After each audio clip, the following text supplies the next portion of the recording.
Exodus chapter 4. Then Moses answered, What if they do not believe me or listen to my voice? For they may say, The Lord has not appeared to you. And the Lord asked him, What is that in your hand?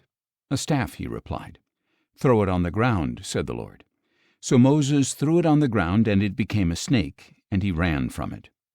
Stretch out your hand and grab it by the tail, the Lord said to Moses, who reached out his hand and caught the snake, and it turned back into a staff in his hand. This is so that they may believe that the Lord, the God of their fathers, the God of Abraham, the God of Isaac, and the God of Jacob, has appeared to you. Furthermore, the Lord said to Moses, Put your hand inside your cloak. So he put his hand inside his cloak, and when he took it out, his hand was leprous, white as snow. Put your hand back inside your cloak, said the Lord. So Moses put his hand back inside his cloak, and when he took it out, it was restored like the rest of his skin. And the Lord said, If they refuse to believe you or heed the witness of the first sign, they may believe that of the second. But if they do not believe even these two signs or listen to your voice, take some water from the Nile and pour it on the dry ground. Then the water you take from the Nile will become blood on the ground.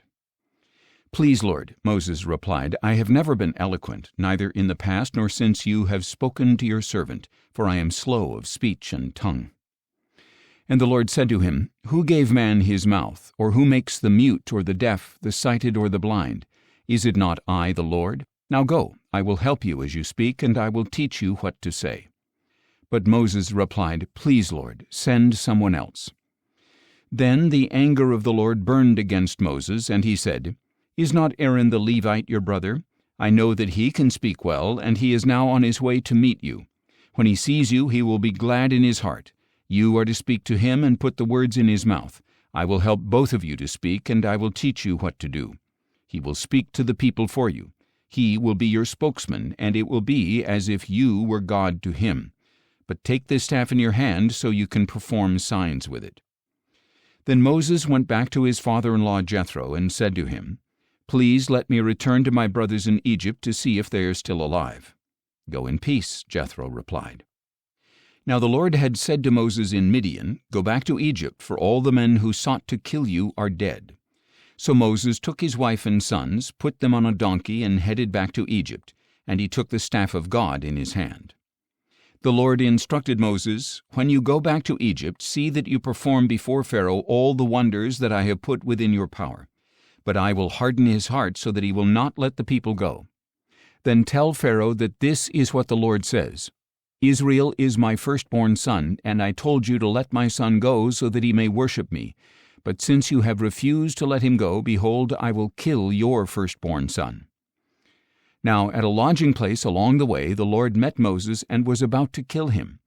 But Zipporah took a flint knife, cut off her son's foreskin, and touched it to Moses' feet. Surely you are a bridegroom of blood to me, she said. So the Lord let him alone.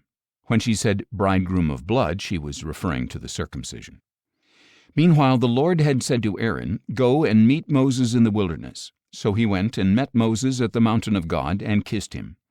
And Moses told Aaron everything the Lord had sent him to say and all the signs he had commanded him to perform.